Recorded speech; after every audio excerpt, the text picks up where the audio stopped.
Local 4 News starts now with a breaking news alert. Breaking developments in the historic indictment of a former president. We're getting local reaction tonight and learning more about what comes next after a Manhattan grand jury votes to indict Donald Trump in a hush money investigation. We've got team coverage coming up. Good to have you with us here at 11. I'm Devin Skillian. I'm Kimberly Gill. New details and reaction have been pouring in tonight, and we'll start with the latest. The indictment has not been unsealed, but sources tell CNN the former president faces more than 30 counts related to business fraud. Trump's attorney says he's expected to be arraigned Tuesday. That's when he's expected to be fingerprinted, photographed, and go before a judge. Donald Trump is calling it a political attack. He, of course, lives in Florida. Tonight, a small group of protesters gathered outside his Mar-a-Lago estate. Back up in New York, police are increasing security. The police department is ordering all officers to be on duty tomorrow morning starting at 7 a.m. Alice Barr starts off her coverage from Washington tonight. Tonight, political shockwaves as former President Donald Trump has been indicted by a Manhattan grand jury. The historic first criminal case against a former president prompting a host of new questions. The indictment is still under seal, so we don't know what charges he'll face. But it stems from Manhattan District Attorney Alvin Bragg's investigation into a hush money payment to adult film star Stormy Daniels during the 2016 presidential campaign and how that payment was documented. Mr. Trump denies Daniels' claims of a 2006 affair. Tonight, the former president calling the indictment, quote, political persecution and election interference at the highest level in history. Republican leaders attacking the Manhattan district attorney and coming to Mr. Trump's defense, including his former vice president, Mike Pence, now a potential 2024 rival, telling CNN tonight. The unprecedented indictment of a former president of the United States on a campaign finance issue is an outrage. Former President Trump has declared he's running for the White House again in 2024, and polls show he is the Republican frontrunner. He has made clear any criminal indictment will not stop his campaign, though it will loom over the months ahead. Two sources familiar with the matter tell NBC News former President Trump is tentatively set to appear before a judge next Tuesday afternoon. In Washington, Alice Barr, NBC News. Yes, thank you. The former president now faces a legal and political battle. Nothing about this indictment means that he can't run for president, even if he's to be convicted in the end. Mara McDonald live downtown tonight, and some actually believe this indictment could help his campaign. Mara. Well, Devin, that's right. And here's the reasoning, that it will do nothing but energize his GOP base, essentially assuring him the GOP nomination for president. Let me show you.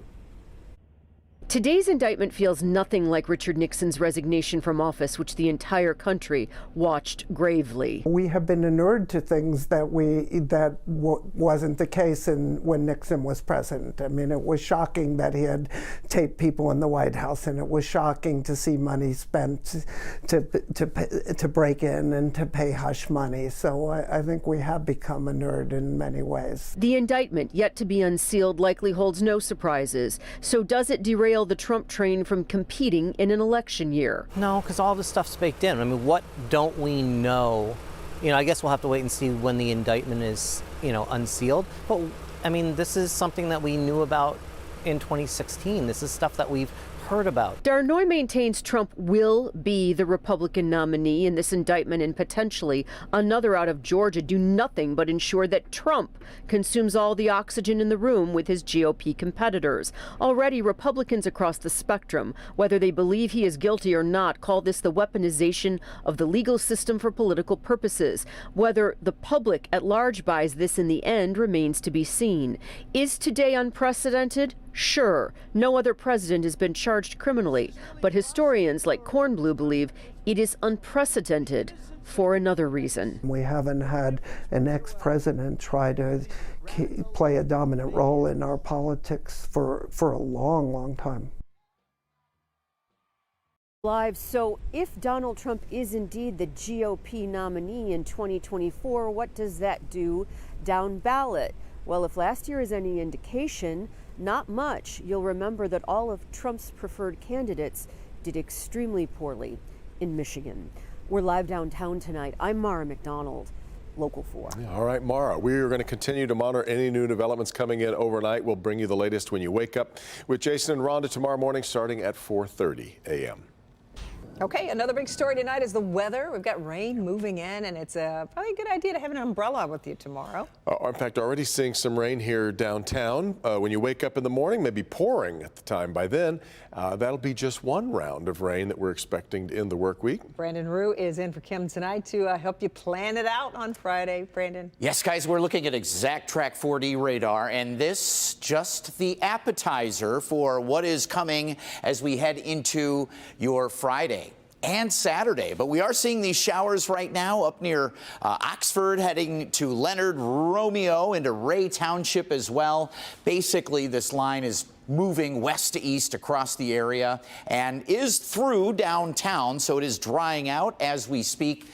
for now. We do have some soaking rain showers coming just around maybe a little before sunrise tomorrow, and that is round 1. So in the next 48 hours, we're talking about 2 rounds, 12 hours apart. We'll time it out, show you what you can expect for rain totals. Temperatures coming up, we go from 60 degrees to cold enough for snow in the next 48 hours, and 30 to 50 mile an hour winds. We'll tell you where those and when those will be whipping around Metro Detroit, all coming up.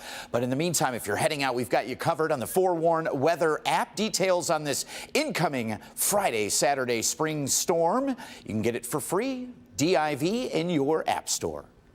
All right, Brandon. Parents and lawmakers are looking for answers tonight on the impact that a cell tower could have on children. They're concerned about a tower that went up on the property of Washington Elementary School in Wyandotte. Jacqueline Francis has been covering this story for us. Jacqueline, tonight they brought in some experts to talk about it. They did. Parents are really trying to understand the health effects this tower may have on their kids and then use that information in their fight to have it taken down. This T-Mobile tower at Washington Elementary has been the center of controversy for months in Wyandotte.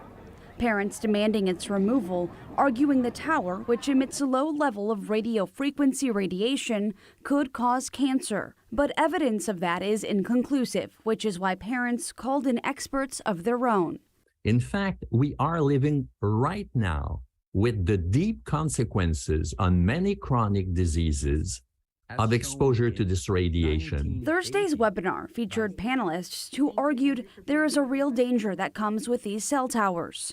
Lawmakers were also on the call to listen and learn. I empathize with all of the parents faced with this decision of having a cell tower right above their children's heads. State Representative Jim DeSanta is moving forward with legislation to make sure this doesn't happen again. While U.S. Congressman Shri Tanadar says until we know more, the tower should probably go. A possible solution that needs to be considered is relocating this tower in areas away from young children. Recently, the school board asked T-Mobile how much it would cost them to back out of the deal or to have the tower moved.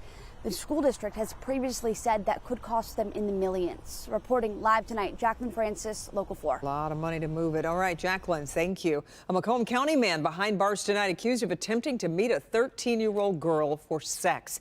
Macomb County Sheriff's deputies were called Monday to a disturbance near Crocker and 16 Mile.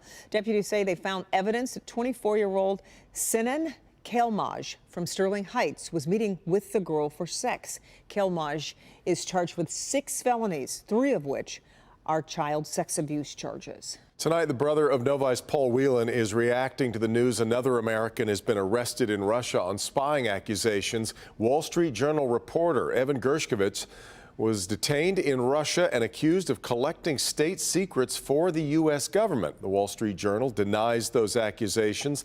The White House says the State Department is in contact with the Russian government. But Paul Whelan's brother David says Gershkovich's arrest is similar to Paul's. Paul Whelan was arrested in Russia in 2018, accused of spying, and currently serving a 16-year prison sentence.